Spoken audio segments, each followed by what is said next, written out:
Bienvenue à tous. On va pouvoir commencer ce live malgré les péripéties qu'on a juste avant de bug. Exactement. Donc, du coup, pour vous faire une petite présentation, en fait, j'ai décidé de lancer des lives pour des interviews, pour mettre en lumière des entrepreneurs qui sont aussi bien autour du domaine du bien-être, mais aussi de l'immobilier et du financier. Ça a commencé la semaine dernière. J'étais avec Sandra qui est aussi dans le bien-être et aussi dans la beauté. Si vous n'avez pas vu le live, vous pouvez aller le voir. Et ce soir, j'ai le plaisir d'accueillir Anaïs qui a été aussi l'une de mes premières clientes que j'ai aidée sur son projet immobilier d'ailleurs. Et elle s'est reconvertie puisqu'elle était salariée. Je vais la laisser se présenter. Elle a un parcours aussi remarquable et c'est tout aussi sympa d'échanger avec elle. Donc, du coup, Anaïs, je vais te laisser déjà nous dire quel est ton mood du jour, comment tu te sens, et puis on va pouvoir commencer. Eh ben, écoute, bien, je me sens très bien. Ça va bien. Euh, ouais, ça va bien. Et toi?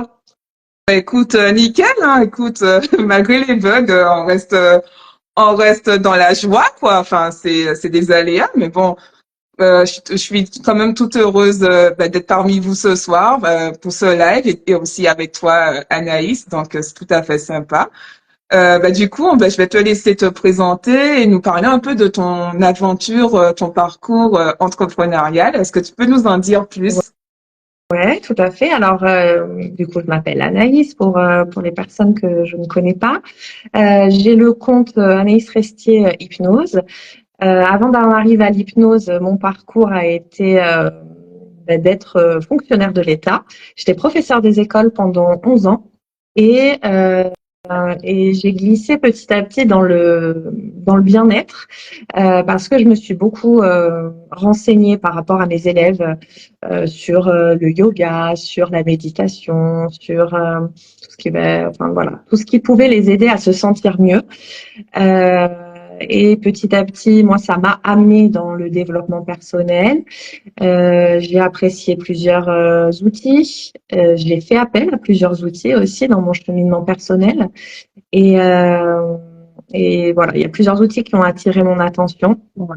Euh, Est-ce que et tu en veux fait, nous parler un peu de tes outils? oui, donc moi, je suis praticienne en hypnose et coach. Et pendant des années, voilà, j'ai observé ces pratiques. Ça m'a aidé à titre personnel et puis ouais, c'est un cheminement. À un moment donné, je me suis dit, ça me correspond. J'ai vraiment envie de me former. Dans un premier temps, c'était pour moi Ouais. personnellement, pour comprendre ce qu'il y a derrière, qu'est-ce qui se passe au niveau inconscient, etc. Et puis, en fait, je me suis dit pourquoi pas. Alors, l'entrepreneuriat n'a pas commencé avec l'hypnose. L'entrepreneuriat, pour ma part, a commencé avec la danse. Ouais. Voilà, parce que je suis passionnée de danse orientale, danse du ventre, de danse des femmes. Et j'ai proposé, quand j'habitais sur Paris, des ateliers de danse. Je vais donner des cours aussi de Ouais. danse. Mhm. Voilà, ça a été mon entrée et c'était la danse. En fait, au-delà de la danse orientale technique, c'était vraiment comment se sentir bien dans son corps, se connecter à son corps, se mettre en mouvement. Voilà, ça a été mon entrée dans l'entrepreneuriat et petit à petit, après, j'ai glissé vers l'accompagnement euh, et notamment avec l'hypnose. Voilà. Ouais, tout à fait. Et entre les deux, elle a investi dans l'immobilier. Tout à fait. Et entre-temps, tout à fait, j'ai préparé ma sortie de l'éducation nationale. C'est là où j'ai fait appel à Mélinda. C'est-à-dire que je voulais profiter de ma situation de fonctionnaire, qui est relativement, était avantageuse pour les banques, Bah, ah oui. pour investir et me laisser cette possibilité-là, voilà, pour aller après dans l'entrepreneuriat où je sais que c'est plus difficile d'investir. En tout cas, c'est une autre stratégie. Ouais, donc du Voilà. coup, effectivement, tu as préparé ta sortie sur le plan financier pour pouvoir mieux basculer dans l'hypnose et aussi dans les accompagnements. Ouais, j'ai Ouais. essayé. J'ai essayé de me dire, bon, financièrement, quel cadre j'ai envie de me mettre avant de me lancer, vers quoi je veux tendre.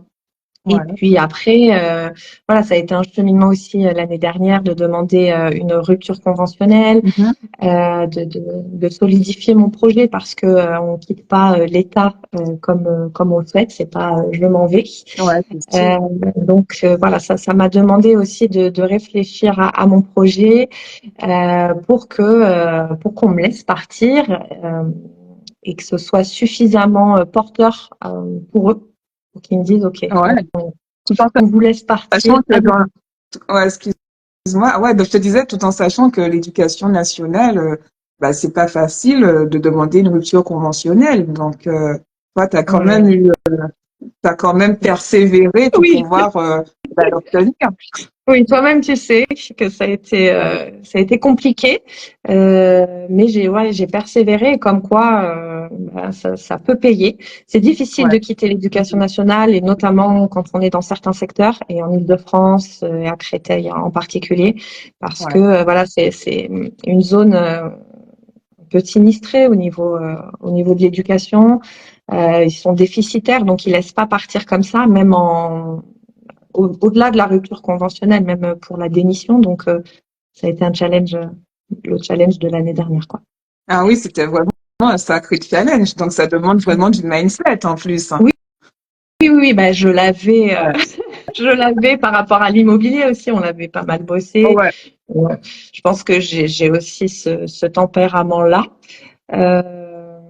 Voilà, ça m'a permis aussi, parce que je me suis formée à l'hypnose, ça m'a permis pendant un an euh, ben, d'avoir des personnes, de les accompagner, de me sentir à l'aise et de me dire que vraiment c'était vers ça que je voulais Mm. aller, quoi. Et du Mm. coup, qu'est-ce qui t'a poussé à t'intéresser à ce sujet justement de l'hypnose? Pourquoi l'hypnose? Euh, Ce qui m'a plu, c'est vraiment le côté comment fonctionne notre cerveau. On peut se faire accompagner sur plusieurs plans. Et donc, que ce soit sur le plan psychologique, enfin le plan conscient, sur le plan, je sais pas moi, émotionnel, etc. Et ça m'a vraiment intéressé de voir comment ça se passait au niveau inconscient, Mhm. tout ce qui nous échappait en fait, tout ce à quoi on n'a pas accès, qui est là, que ce soit les schémas répétitifs, les croyances Ouais. limitantes, ce genre de choses qu'on a beau connaître, mais qu'on a du mal à, parce que ben, en fait c'est pas de l'ordre du conscient, donc on a du mal à faire une bascule.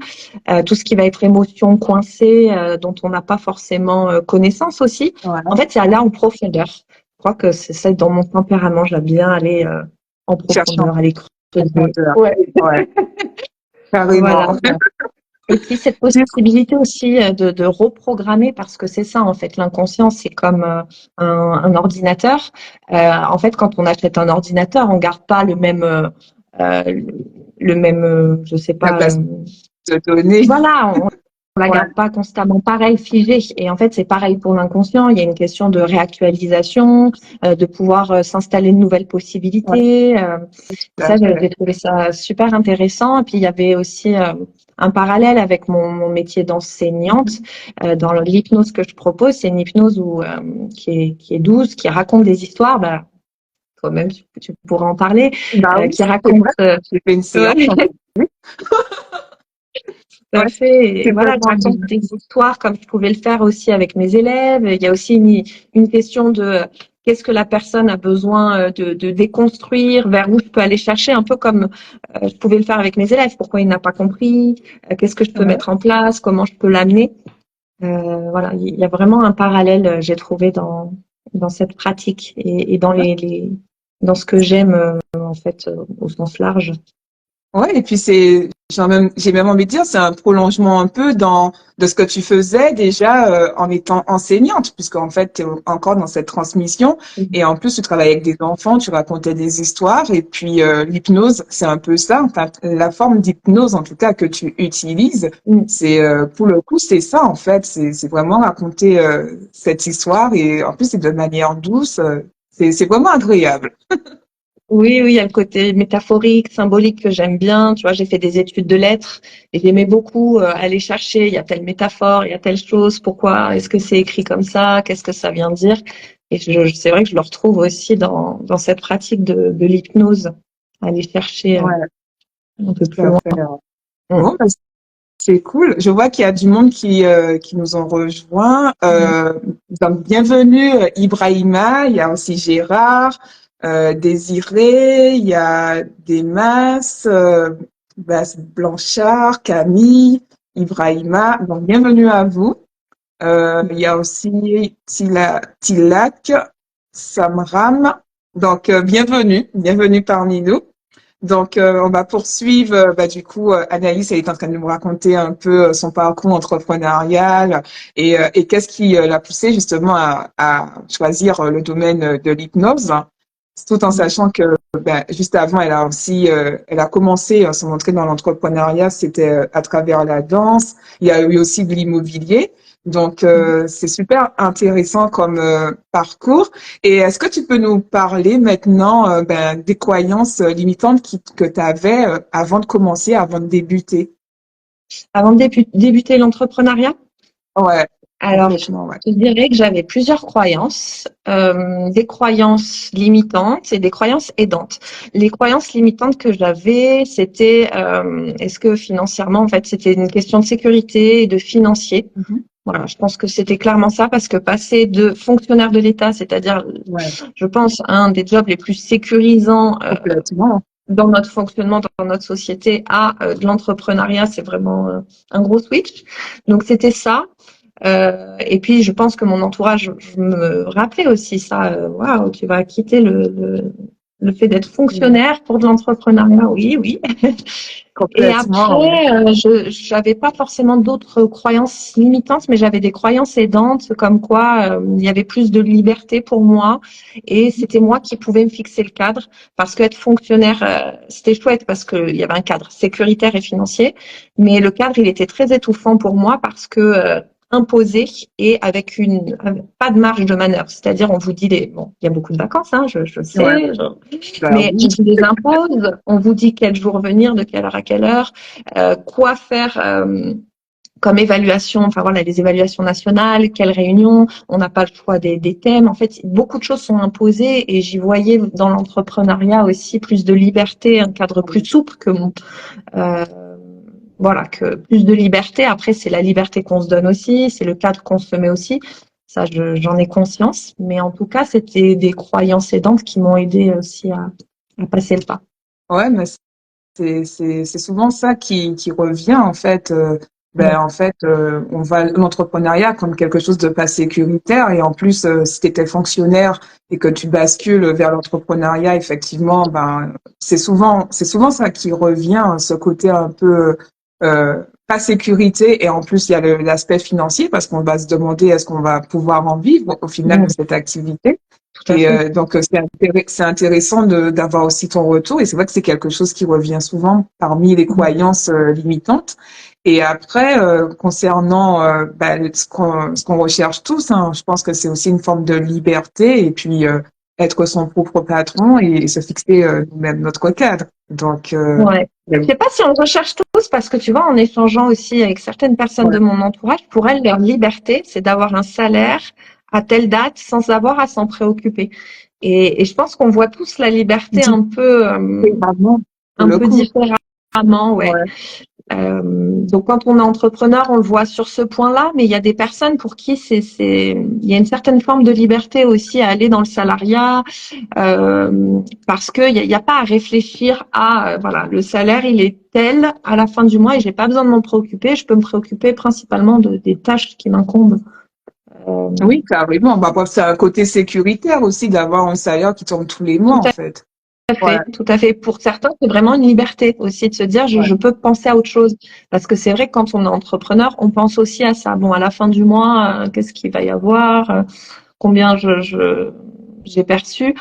Et c'est peut-être, enfin voilà, chacun il voit la liberté qu'il veut. Chacun sa vision au Ouais, final exactement. de ce mot en fait. Mais c'est vrai que en général, pourquoi les gens se dirigent vers l'entrepreneuriat, c'est aussi pour créer leur propre cadre en finale et surtout être libre, disposer de comme on veut de son temps en fait. Oui, tout à fait. Mais bon, il y a certains jobs où on peut profiter. J'ai une idée en tête, mais certaines personnes qui aiment voyager, qui ont un métier qui leur permette de voyager, de bouger, de créer plus leur cadre, qui ont plus cette flexibilité Ouais. et qui vont voir voilà, la liberté de se dire, moi, mon salaire, il tombe là, j'ai pas besoin d'y penser et voilà. Mais c'est encore différent du fait d'être fonctionnaire Ah où bah, il n'y a pas ah cette oui, souplesse non plus, quoi. en tout Une cas, certaine si on flexibilité. prend ton cas où, enfin, tu étais fonctionnaire, tu étais dans l'éducation nationale, c'est sûr que là, on change, on passe du tout au tout, en fait. C'est complètement Ouais, différent, quoi. c'est vrai. Bon, mais c'est intéressant. Enfin, en tout cas, moi, je sais ce que tu vis, puisque j'étais moi-même fonctionnaire. Bon, j'étais pas dans l'éducation C'est vrai. nationale, mais j'étais dans la fonction publique hospitalière. Donc, c'est vrai que tu as Mm. ce cadre, ce côté sécurité. Mais au final, c'est pareil, c'est un cadre qui me correspondait pas. Donc, le métier d'entrepreneur me parlait beaucoup plus, en tout cas. Oui, oui, bah, je vois bien que tu te retrouves complètement. Oh ouais, donc c'est intéressant de pouvoir échanger sur nos perceptions par rapport à ça. Et puis top, j'ai envie de dire. Oui. Maintenant, raconte-nous comment tu t'as surmonté justement ces blocages et ces croyances qui te limitaient. Euh, je sais pas, c'est pas trop comment, c'est plus du fait de ma personnalité à me dire, je suis passionnée, j'aime aller à fond dans ce que je fais. Ouais, Et en fait, je me suis dit, voilà, j'ai qu'une vie et j'ai envie aussi d'expérimenter ça. J'ai été ravie d'être enseignante pendant 11 ans. Peut-être que j'y reviendrai, je sais pas. ouais, J'ai aimé passionnément ce métier, mais je m'y retrouvais plus au fur et à mesure au niveau des valeurs, au niveau du cadre. Ça devenait lourd, ça devenait pesant pour moi. J'avais besoin de changement et voilà, j'aime toujours ce côté accompagnement. Et l'enseignement, je l'ai perçu comme un accompagnement. J'ai oui, accompagné mes élèves à grandir, à complètement. s'ouvrir, etc. Et là, j'accompagne les gens à aller mieux, les personnes à aller mieux. Et ouais, ça me Bah, c'est une convient là. continuité, j'ai envie de Oui, dire, hein, c'est une oui, il y a continuité. une forme en tout cas dans ma tête, moi, il y a une forme de Donc, continuité, même si tout le clair. monde ne l'aperçoit pas. Moi, je la sens fortement. Et ouais, c'était pas vraiment un blocage, c'est-à-dire que j'avais besoin de temps. C'est ça que je devais surmonter un peu. Si je devais trouver quelque chose, j'avais besoin de temps pour moi me permettre de poser un cap plus sécurisant pour pouvoir y aller. Ouais, Ouais. je comprends totalement.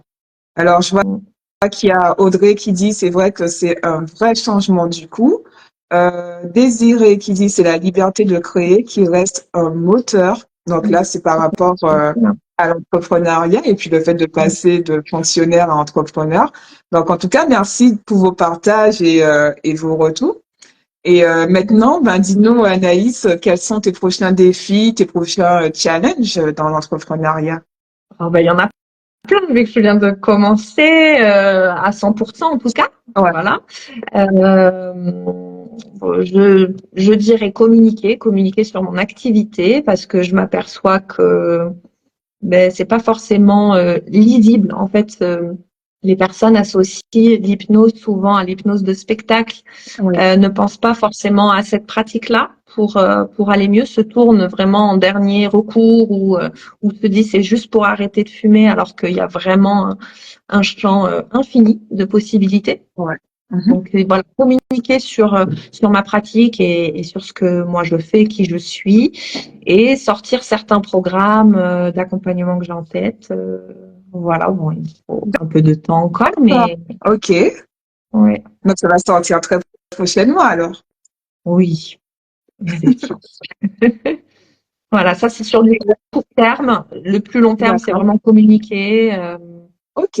Voilà, faire un réseau aussi. Connecter avec des personnes, c'est parce que enfin, toi-même tu sais, hein, on connecte avec une personne, une autre, et puis il y a un projet qui naît, Oui, voilà, il y a une connexion complètement. qui se fait. Donc je me laisse un peu porter, même si j'aimerais aller vers ça, tendre vers ça. Ah oui, c'est clair que la communication, c'est au cœur du métier, au final, hein. Et j'ai même envie de dire, c'est vrai qu'en tant qu'entrepreneur, on est souvent seul, isolé, et il faut pas justement rester seul. Donc il y a des réseaux, donc il faut pas hésiter à aller sortir, on va dire, de sa tanière pour aller rencontrer, puisqu'il y a des réseaux d'entrepreneurs et il y a des personnes aussi qui sont aussi dans les mêmes pratiques. D'ailleurs, tu travailles dans une maison bien-être aussi, tu vois? Exactement, oui, Ouais. tout à fait, avec d'autres praticiennes qui font du yoga, de la sophrologie, de naturopathie, massage, D'accord. etc. Donc, ouais, de la méditation. C'est très complet. J'adore parce que ça fait vraiment toute une D'autres palette où les... connexions. Exactement, aussi. Ouais. Ok. Je vois qu'il y a Patrick qui nous a rejoint. Coucou Patrick, coucou Manoun. Merci à vous d'être là. Donc, on va poursuivre. Donc, en fait, c'est vrai que je parle aussi beaucoup d'hypersensibilité sur le compte Instagram. Donc, Oui. Anaïs étant elle-même une hypersensible, est-ce que tu veux nous dire, toi, quelle est ta vision de l'hypersensibilité et surtout quel mot, quelle définition tu mets derrière ce terme? Alors, je te dirais que pour moi, c'est une façon d'être au monde avec Ouais. mes sens démultipliés, avec une sensibilité et une empathie exacerbée. Voilà ce que je te dirais. C'est une façon d'être au monde. Moi, c'est ma façon d'être. Ouais. Ouais. Non, mais c'est intéressant aussi d'avoir ta vision de l'hypersensibilité parce que souvent les gens, ils mettent derrière ce terme des gens qui ne savent pas gérer leurs émotions, qui sont tout le temps en train de pleurer, alors que tu l'as si bien dit et moi c'est ce que je répète, l'hypersensibilité, c'est vraiment les sens qui sont exacerbés, les sens qui sont décuplés et tout, et vraiment cette empathie très développée. Donc c'est intéressant aussi d'avoir ton retour sur ce point-là. Et concernant cette hypersensibilité au quotidien Mhm. et aussi dans ton business, comment tu vis avec? Alors, je dirais que j'ai cessé de vouloir la gérer, cette hypersensibilité, parce que Ouais, en fait, c'est pas gérable. Mais je dirais que je vis avec, je l'appréhende de mieux en mieux. Je sais pas hein, si c'est de mieux en mieux parce que je me rends compte que je suis quand même de plus en plus sensible au bruit, à ouais. certaines stimulations et que même aller au cinéma, moi, ça me demande un effort. J'en suis Ah arrivée oui, là. ah Donc, oui, d'accord. oui, ouais, au niveau sensoriel, donc c'est un peu pesant en fait, ça dépend des jours, mais comme je me connais, j'arrive à m'adapter, j'arrive à mettre des choses en place, j'arrive à m'octroyer des moments de calme où je suis toute seule, voilà, D'accord. au Ok. quotidien. Mm. Bon, ben Mais c'est bien. On va dire, c'est une façon aussi de te recentrer et de te reconnecter à qui tu es, en fait. oui, tout à fait. Bah, de toute façon, c'est nécessaire parce que enfin moi, je le vis comme ça avec mon hypersensibilité. Je pense que tout le monde a sa sensibilité ou l'hypersensibilité ou voilà.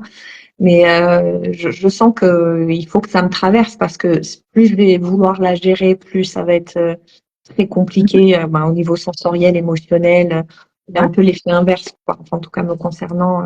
Voilà, je suis plus dans l'écoute à me dire bon là, faudrait que je mette des boules caisses. Là, il faudrait que je sois au calme. Là, il faudrait que enfin, voilà, ça se passe à plusieurs niveaux. C'est Ok. aussi au niveau maintenant des vêtements, tu vois, certaines Ah oui, matières. la matière et tout, ouais. Donc, tu as vraiment Ouais. cette sensibilité vraiment très, très, très développée. Donc, Ouais, elle c'est l'était pas super autant. intéressant. Je me rends compte qu'elle l'était pas autant. Alors, est-ce que, je sais pas, est-ce que c'est le fait de faire plus attention où elle prend encore plus de place? Est-ce que c'est le fait de s'écouter qui fait que j'entends plus de signaux? Est-ce que, je sais pas trop, mais ouais. Et du coup, qu'est-ce que ça t'apporte justement le fait justement que les sens ils sont de plus en plus développés et que tu as une sensibilité que tu n'avais pas avant? Qu'est-ce que ça t'apporte? Est-ce que tu as réussi à en faire une force ou est-ce que tu dirais que voilà, tu vis avec simplement? C'est comment? C'est ambivalent. C'est Ouais, souvent une force pour plein de choses, mais c'est aussi un handicap pour ma part. ouais, Euh, mais en fait, ça fait vivre les choses plus fortes. plus fortement. Je vais parler du cinéma tout à l'heure. La plupart des personnes adorent aller au cinéma parce que c'est plus fort, il y a un écran plus grand. En fait, c'est un peu comme ça que moi je perçois mon hypersensibilité, c'est-à-dire que je vis tout plus grand, plus fort. Donc c'est un côté intense qui m'intéresse. Ça me permet aussi d'être peut-être très intuitive, voilà, et d'être très nuancée aussi. J'ai une palette de tellement d'informations que ouais, ça me permet d'être nuancée, de percevoir des petites choses. Voilà, je dirais ça pour les forces en tout cas. Ce sur quoi je peux m'appuyer, c'est vivre pleinement et en même temps être intuitive et avoir toute une palette et pas mal de nuances. Ok. Ben en fait, oui, parce qu'au final, c'est beaucoup d'informations. En fait, c'est beaucoup d'informations qu'on Oui, à capte. traiter, C'est ouais, c'est ça. c'est des énergies qu'on ressent au final. Donc, parfois, on a des informations même avant que ça arrive au final. Donc, ça peut être. Enfin, moi, je trouve que c'est vraiment une force. C'est vraiment une force. Et quand tu l'utilises dans ton activité, enfin, tes entreprises au quotidien ou encore même, enfin, moi, je vois quand je vais visiter des biens immobiliers, ben, on ressent tout de suite, en fait. On ressent tout de suite et je trouve que c'est trop une force. C'est une bénédiction. Ah ouais, mais des fois, moi, je trouve que ça peut être aussi, ouais, je le nuance parce que des fois, moi, je me sens très fatiguée. Ouais, il y a des petits à côté inconfortables, quoi. Je peux pas être partout tout le temps. Je peux pas être exposée avec plein de bruit. Ouais. Voilà, c'est très difficile à gérer. Mais c'est vrai que voilà, pleinement, c'est ce qui a été dit, c'est tout à fait, c'est le mot, c'est vivre quand même Ah oui, pleinement. Voilà, désirer, ouais. ouais, C'est le mot pleinement, ouais. oui, tout à Vivre avec. fait. C'est Ouais, c'est super ça. intéressant, cette vision de l'hypersensibilité. Donc ça, c'est le retour de Audrey. Non, mais c'est intéressant aussi d'avoir... c'est aussi pour ça que je fais ces interviews, en Oui, tout cas bah avec des oui. personnes justement qui sont hypersensibles, parce qu'en fait, elles peuvent vous donner aussi, elles, leur retour et leur vision de l'hypersensibilité et surtout comment elles vivent avec au quotidien. Donc c'est ça aussi qui est intéressant, en fait, de C'est ça, voir, c'est dans un quotidien. ouais, Quelle relation on entretient avec ce côté qu'on a. Et puis cette façon d'être au monde. De toute façon, on a tous une façon très différente d'être au monde. complètement. Et ouais, c'est vrai que c'est ça qui est riche avec tes interviews. Mm. Ouais. Bon, bah, écoutez, de toute façon, il y en aura encore des interviews, donc ça va être très divers et varié. Donc là, on a commencé sur la partie bien-être, mais il y aura aussi la partie immobilière. Donc voilà, mais c'est intéressant aussi de voir que, enfin, en tout cas, moi, autour de moi, j'ai des personnes qui investissent dans l'immobilier, mais qui sont aussi hypersensibles, donc on peut allier les deux. Donc c'est ça qui est bien, en fait, et c'est ça que, en tout cas, c'est le message que je veux faire passer sur le compte Instagram. Donc, écoute, Anaïs, merci en tout cas pour cette interview. Est-ce que tu veux nous parler un peu de tes accompagnements, les séances que tu proposes? Oui, Est-ce que tu veux nous dire un mot? tout à fait. Alors, je propose des séances en présentiel sur Limoges pour ceux qui sont sur Limoges, donc d'hypnose et de coaching. Je propose des séances aussi d'hypnose et de coaching en visio parce que ça fonctionne et ça fonctionne tout aussi bien. Mhm. Voilà, n'hésitez pas à aller voir sur mon compte, sur mon site, un petit peu l'hypnose, ce que ça peut permettre aussi, l'outil que c'est, quelle pratique c'est. Et puis voilà, je crée des MP3, donc j'ai hâte de récupérer mon ordinateur d'hypnose, d'hypnose qu'on peut écouter à la maison, voilà, se faire des mini-séances comme ça. Et puis je suis sur YouTube aussi où je propose des petites séances courtes à écouter avec différents thèmes pour découvrir cette pratique et notamment celle à laquelle je suis formée. Voilà. Ok. Moi, en tout cas, merci, merci pour le partage. Donc, n'hésitez pas à aller voir aussi la page d'Anaïs. Avec plaisir. En tout cas, merci à vous d'avoir répondu présent pour assister, pour voir cette interview. Je vois qu'il y a Sylvie, non, c'est Fleur Sylvie qui s'est connectée, qui vient de se connecter. Donc là, on est sur la fin. Il y a Yuna Création, donc c'est Audrey qui nous dit bravo. Il y a aussi Désiré qui nous dit merci, Anaïs. Merci à vous. Donc, est-ce que tu veux rajouter quelque chose? Et ben, bonne soirée. Merci pour l'invitation. J'étais ravie de partager ce moment. Merci pour les interactions aussi. Et voilà, au plaisir d'échanger avec vous. Ma D'ailleurs, mère va dire que j'ai tout trop mes cheveux. est-ce que vous avez des questions? On va peut-être prendre quelques questions. Est-ce que vous avez des questions? Voilà. Non, pas de retour, pas de questions. Tout a été dit. Bon, mais écoutez, si vous n'avez pas de questions, il y a Désiré qui dit belle soirée à tous et merci pour le partage. Bah, Merci. je vous propose de se quitter sur ces quelques mots. Écoute, Alice, si tu veux nous dire un mot pour la fin. Eh bien, prenez soin de vous. Voilà. De vous au sens large, de votre énergie, de ce que, voilà, de comment vous vous sentez, de votre entourage, en cette période un peu, Ouais. des fois, morose, ouais, c'est cette fin d'année et puis l'actualité. Donc, prenez vraiment soin de vous. Voilà. Ok. Prenez soin de vous. Audrey qui nous écrit tout était top. Écoute, merci Audrey. Et moi, le mot de la fin, ce que j'aime dire souvent quand je termine les lives, parce que je fais aussi des lives sur Facebook, je dis aussi prenez soin de vous, prenez soin de vos proches et surtout, kiffez la vie.